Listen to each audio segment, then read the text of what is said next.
Hello, welcome to Washington Talk. I'm Young-Kyo Kim. In what appears to be a concerted action, the international community stepped up efforts to reinforce sanctions against North Korea, seeking to rein in the country's nuclear ambitions. Meanwhile, North Korean leader Kim Jong-un said the nuclear weapons guarantee the permanent safety, signaling once again that he's not willing to give up the arsenal. We'll discuss these and more. Joining us today is Michael O'Hanlon, Senior Fellow at the Brookings Institution. Mr. O'Hanlon specializes in the U.S. defense strategy and national security policy. He authored numerous books, including Crisis on the Korean Peninsula. Scott Snyder also joins us today. He is a Senior Fellow for Korea Studies and Director of the Program on U.S.-Korea Policy at the Council on Foreign Relations. His book, South Korea at the Crossroads, examines the trajectory of South Korean foreign policy. Thank you so much for joining us today. Thank you, Young-Kyo. Nice to be with you. A complaint submitted to a UN Security Council committee said during the first 5 months of this year, North Korea has already breached a cap on imports of refined petroleum. 43 countries signed this complaint. Mr. O'Hanlon, let me start with you. Can we interpret this as a move to tighten a grip on North Korean sanctions? Well, I think the sanctions enforcement process is an ongoing struggle. My own view is that the sanctions regime is imperfect, but actually, on balance, moderately effective for the purposes that we're trying to achieve. The purpose, of course, is not to punish North Korea, nor is the purpose to make the country completely impermeable to any and all movement of goods. We're trying to create enough economic pressure to make North Korea reassess its calculus about what kind of a nuclear deal it would consider. That's the key purpose of these sanctions, and I do believe they've been working well enough to create some diplomatic opportunities. I think the Trump administration has done a poor job in recent months exploiting those opportunities, but that's not really the fault of the sanctions per se.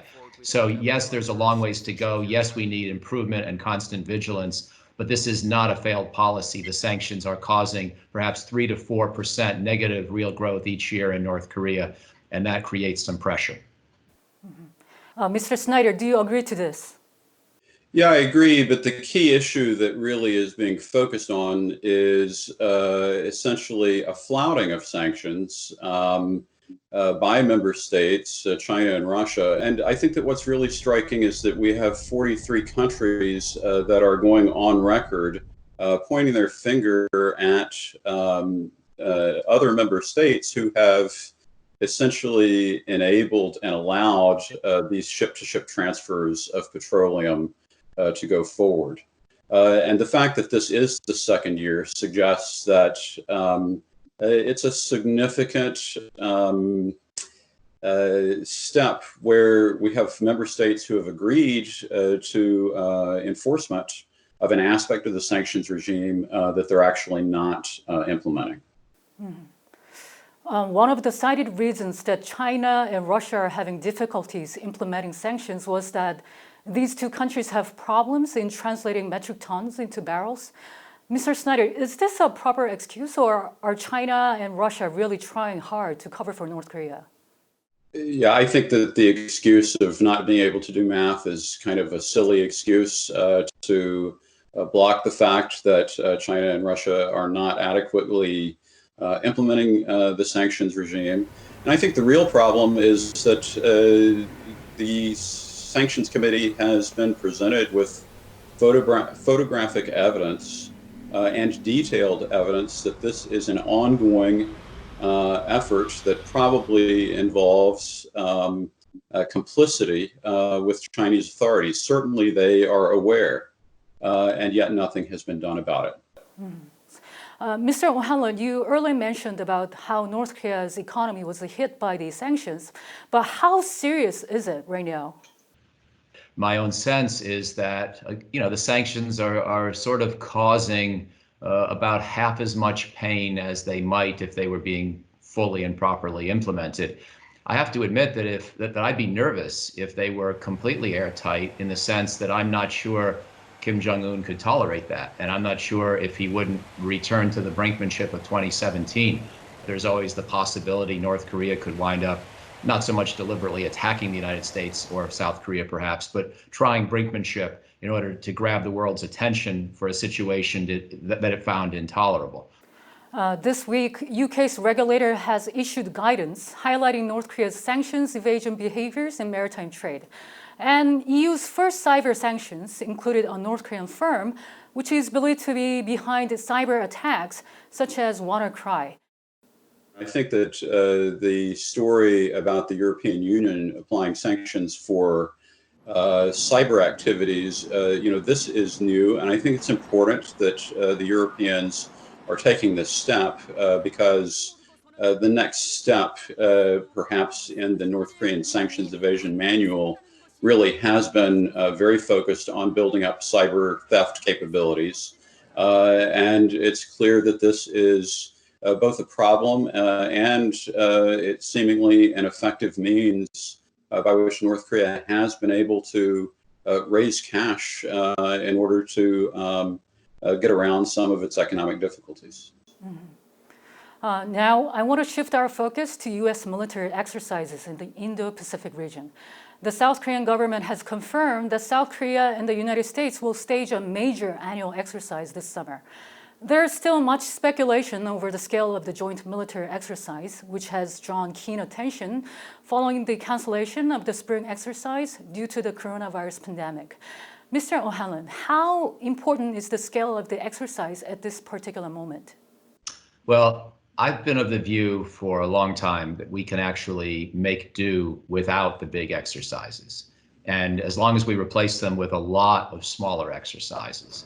And in some ways, the big exercises have almost a theater-like quality to them. They have to be elaborately choreographed because they involve so many people. And you need hotel rooms for people. You need to not bottle up roads. And so there is a certain artificiality to the big exercises. And I actually think for combat preparedness, a lot of small exercises may be just as good.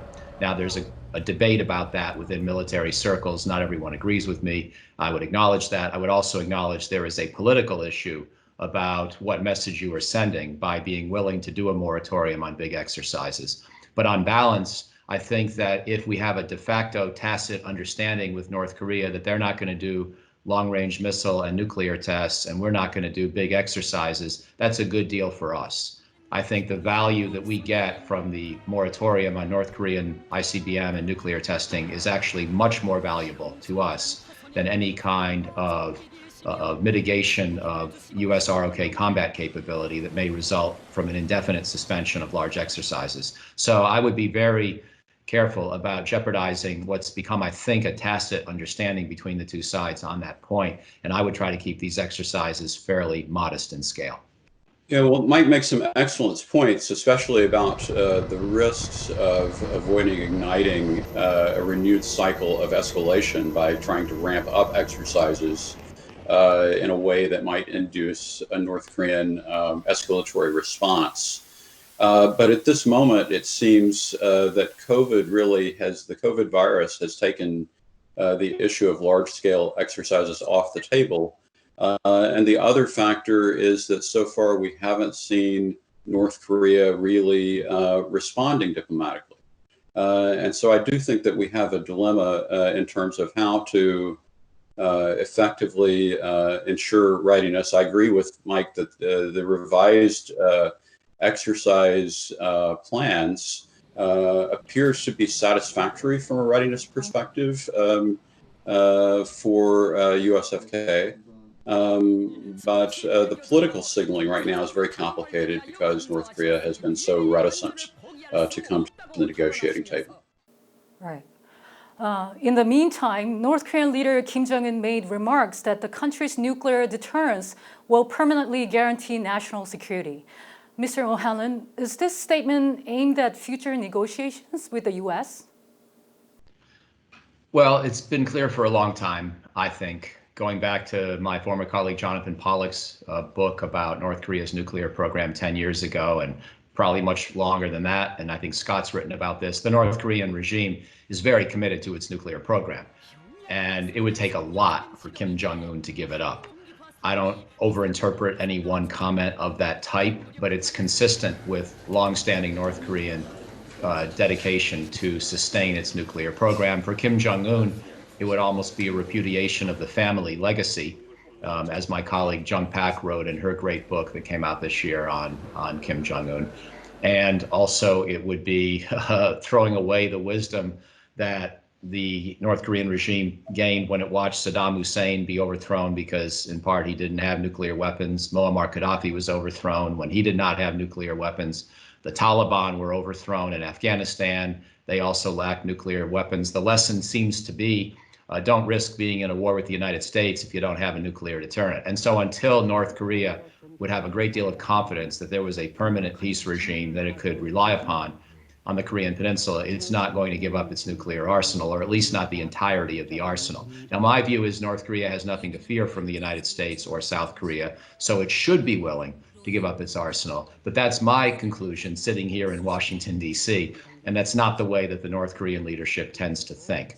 So I believe that we have to expect that it's going to take a lot to persuade them otherwise. And the more realistic negotiating path, therefore, in my opinion, is to try to eliminate their ability to make more nuclear weapons with a verifiable dismantlement of their production capability in exchange for a partial lifting of sanctions. I think that is the realistic goal. And Kim's comments just reaffirm that that is, I think, the more realistic and viable way to move forward, at least in the short term.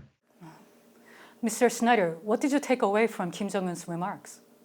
Well, I think that what the North Koreans have been looking for a long time is a way to address their vulnerability to U.S. Nuclear capabilities.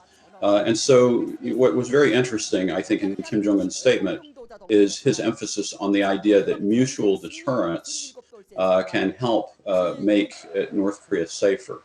But it's not clear that the U.S. is willing to embrace mutual deterrence with North Korea. And it's also concerning that North Korea still, in conventional terms, and more broadly, remains relatively weak and has so few tools in its arsenal for response. And so what I worry about with North Korea's nuclear capability is that in any case where tensions rise, the only tool in North Korea's tool bag now is the nuclear option. And that's not, I think, a very stable situation for North Korea to always be going to nuclear threats in response to potential rising tensions. Mm-hmm. So many analysts agree that it shows that Pyongyang is not willing to give up its nuclear program. But Mr. O'Hanlon, will the U.S. ever accept North Korea as a nuclear weapon state? No, I don't think so. Not officially, not de jure.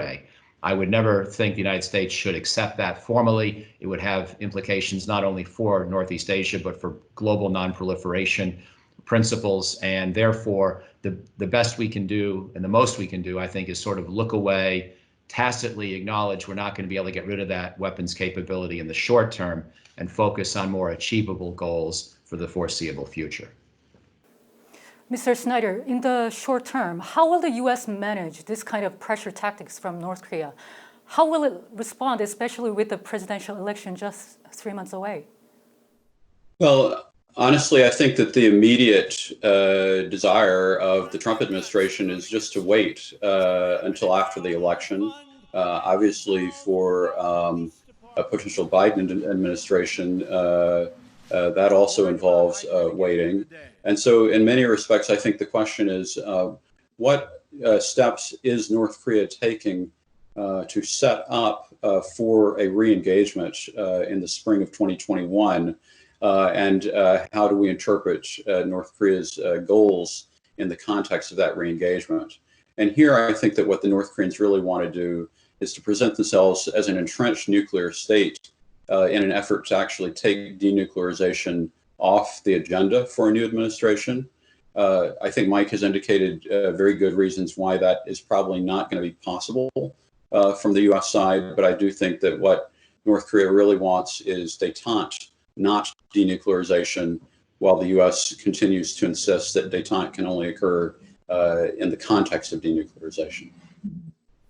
Well, in the run-up to the U.S. presidential election, we'll have to see if North Korea does attempt to create an event to draw the attention from the U.S. Mr. O'Hanlon and Mr. Snyder, thank you both very much. I appreciate your time today. Thank you. Thank you. And that does it for this week's edition of Washington Talk from Voice of America. Please join us again next week for more analysis. Goodbye.